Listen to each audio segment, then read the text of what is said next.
Good morning and welcome as we continue this new sermon series looking at a place that we call home.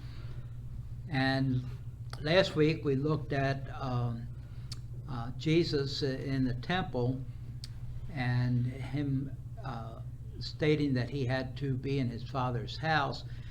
And this week and the next 2 weeks we look at places and aspects of the place we call home, not a house, but a home. And today we look at faith. And our scripture is Joshua, the 24th chapter, the 14th through the 18th verses. So now revere the Lord, serve him honestly and faithfully, put aside the gods that your ancestors served beyond the Euphrates and in Egypt, and serve the Lord. But if it seems wrong in your opinion to serve the Lord, then choose today whom you will serve. Choose the gods whom your ancestors served beyond the Euphrates, or the gods of the Amorites in whose land you live. But my family and I will serve the Lord. And the people answered, God forbid that we ever leave the Lord to serve other gods. The Lord is our God. He is the one who brought us and our ancestors up from the land of Egypt, from the house of bondage. He has done these mighty signs in our sight. He has protected us the whole way we've gone and in all the nations through which we passed. The Lord has driven out all the nations before us, including the Amorites who lived in the land. We too will serve the Lord because he is our God. Let's first look at who Joshua is. There are several different spellings of the name Joshua.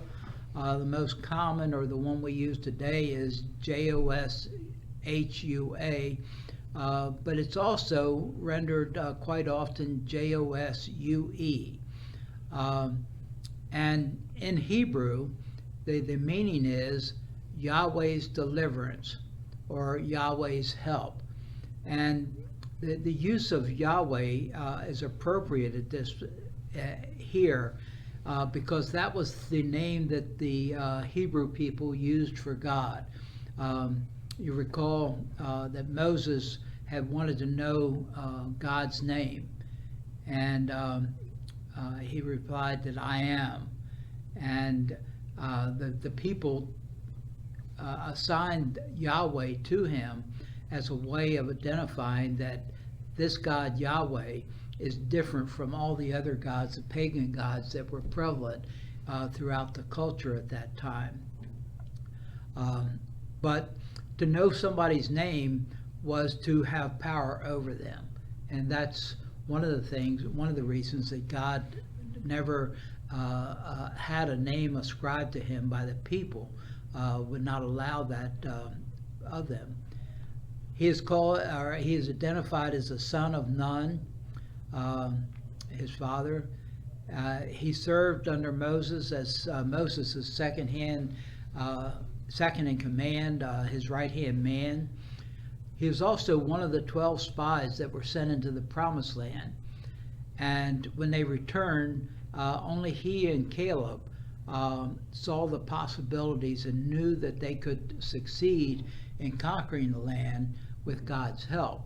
The other 10, all they saw were obstacles, so reasons why they could not do this. And after Moses' death, Joshua led the people into the Promised Land and conquered the land, led them as a military leader into the battles that conquered the land, and then oversaw the assignment of the different places in the land to the 12 tribes, the dividing of the land among the 12 tribes.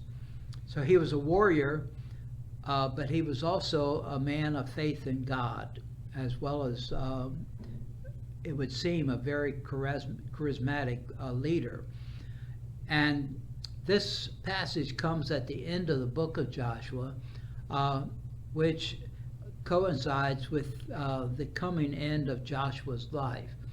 And Joshua has gathered the people together, and he's going through a litany of all the things that these people have experienced from God, all the things that God has done for the people. Now Joshua and Caleb were unique in that you recall that for their disobedience, God had decreed that there would be 40 years that they would spend in the desert, so that all of the generation that left Egypt would be dead, would die off before they entered the promised land. So Joshua and Caleb are unique in that they have survived that, and they are leading the people into the promised land. Joshua as the leader there. But Joshua recounts all of these things that God has done, reminding him also of how they were freed from bondage in Egypt and sent out. And after as he's recounting this, he challenges them. Well, he acknowledges that they have worshiped other gods. They have experienced in the places that they have lived in exile, that they have seen worship and experienced worship in other gods. And he's challenging them, and he's calling them to put aside all these other gods and to worship only Yahweh. And he just puts it out there before them that I can't make you do this. And even if you go back to worshiping some of these other gods, for Joshua and his family, that they would not turn aside from God, that they would only worship God. And as leader of his household, it's sad to say, but the culture of that day, his household, his wife or wives, I don't know what the case was here, and his children didn't have any choice. He made the decision for them. And so he's saying, as for him and his household, his family, we're only going to worship Yahweh and only Yahweh. And then as the chapter concludes that he dies and is buried, and the people go on into their life and move on into the judges that rise up to provide leadership when it's needed for the people. Any of you have in your house a placard that has this saying from Joshua, as for me and my house, we will serve only the Lord? That's something. Have you seen that? I used to have one, yeah. Didn't we used to have one? No. I thought we did. For an answer, no. It's a good thing I didn't go looking for it, Dave. Wouldn't have found it. You'd have been late. Yeah. By how many weeks? So there are a couple concepts here. The fact that the household didn't have any choice, that the head of the household decided for the rest of the people. And Isn't that what we did with Bill, and what probably all these guys did? They raised their children to believe in God and to go to church, and they either did or didn't believe when they grew up, but they didn't have any choice about it. I'm sorry, I shouldn't speak for you, but they didn't have any choice about it coming up. That's where they went. that's true. But there did come a time when they did have a choice. Yeah. Well, As long as Joshua, as I understand the culture, as long as Joshua was alive, even as his children, his sons grew and had their own families, as long as Joshua was alive, he still had the power over them in this matter. And that's where the difference is, I think. We raise up our children, and as they're young, they, of course, don't have a choice, but there comes a time as they mature and take on a life of their own outside of your household where they do have a choice. And sadly, as we look at our congregations and our churches, many of our young people have decided that at least the form of worship that we have within our churches is not the way that they want to worship God for whatever reason. Or they don't Or they don't. at all. Right. One of the most alarming statistics to me, on the census, now we just had a census here a few years ago, there is a question about faith in there. And there is a block, there are several blocks to choose from, a place to write in, and then there's another block that says none. And this block that is being marked none has been steadily increasing. And over the last several census, that increase has changed dramatically, increasing dramatically, indicating that more and more of our American population are proclaiming that that they do not have faith in God. And I think that's something that the Christianity ought to be addressing,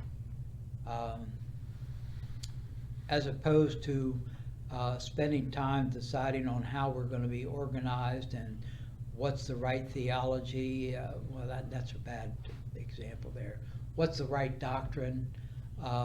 What's the right polity of our organization? We spend an enormous amount of time on these issues, and very little. In fact, in the United Methodist Church, we spent over 40 years, debating and trying to organize ourselves around the issue of human sexuality, and have almost completely abdicated our mission as a denomination, which is to go and to make disciples for the transformation of the world. In that time frame, the evangelism, which used to be a separate board and agency of the church, has ceased to exist. It's now part of the board of discipleship. But it used to be its own board that dealt with equipping people and providing resources for going out and sharing the good news to that group, that increasing group of people that say they're none.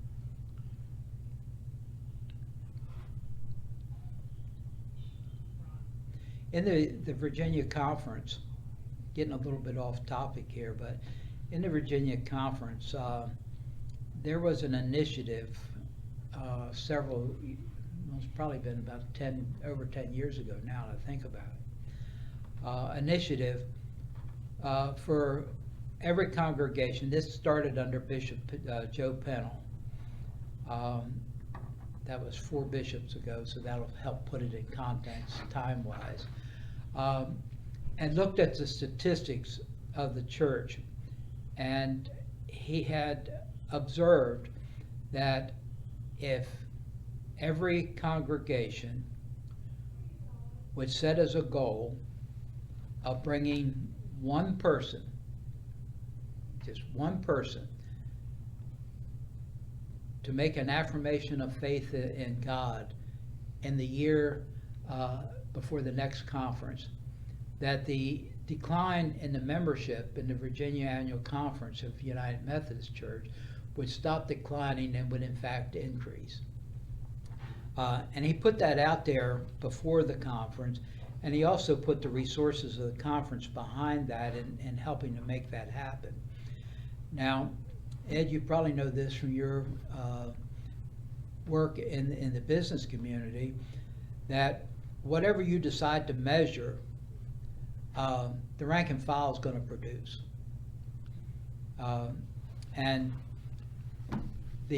after giving that the initiative and the bringing it to the forefront, congregations did start adhering, taking that to heart. And by the time Bishop Pennell left the Virginia Conference, the membership had started to increase. It had stopped decreasing and had started to increase. Just one person. That's all he asked the congregations to do. There are so many people out there, and I've gotten way, way off topic here, but we're surrounded by people who need and could benefit by knowing the good news of Jesus Christ. You're not off topic, that's bringing them home. That's entirely true. You're right. But nowadays, they're letting petty stuff take the focus away from discipleship to secular stuff that, is petty to me. They ought to be focusing on one God and trying to bring people to God. But they're letting the secular disagreements draw the attention away from the church. I can't remember if And it's drawing the churches into the secular stuff instead of discipleship. Can't remember if I've shared this with you all before, because I've shared it with quite a few people over the years. I had the privilege of being to work in the district as a mentor for men and women who were experiencing a call to pastoral ministry. And one of the young men that I worked with had been raised in the Baptist church, but he was experiencing an authentic call to serve as a pastor in the Methodist church. And he had a very difficult time with the concept of infant baptism, because that was not the theology that he was raised with. And he struggled with that. And he and I had quite a few conversations about that. And finally one day I told him, I said, I want you to do something for me. I want you to write down the essentials of your faith. And he smiled and he said, I can do that. I said, well, I haven't finished yet. I said, you can only use 100 words. And he said, only 100 words. I said, that's all. I only want the essentials of your faith. He never did write that down for me, but we never had the discussion about baptism, infant baptism, after that. And he has been serving as a pastor in the Methodist Church for almost 20 years now. And I might add, I think it's a very successful pastor. So you're right. We do get caught up in the trivial things rather than the essential things. When I was small, infant baptism was christening. You give them the Christian name. And then when we went through the age 12, went through the stuff for becoming a member of the church. Confirmation. And to me, that's when you should be able to make the choice whether you want to be baptized into the church or whatever. But Methodist says the christening is now the baptism. Christening Back was then, always baptism. Do what? In Methodist church, christening was always Yeah, baptism. but That's to just what me, it was back then, called. the focus was giving them the Christian name, Yeah, that comes out of the United Brethren Church. Yeah. That was their practice, and they had to, it's still referred to that way sometimes in the Methodist Church. Well, we'll see where Pastor Dawn goes with this today as she looks at our home in faith with this passage from Joshua. So may God's blessings be upon you, and hope that you'll be joining us later on in worship this morning.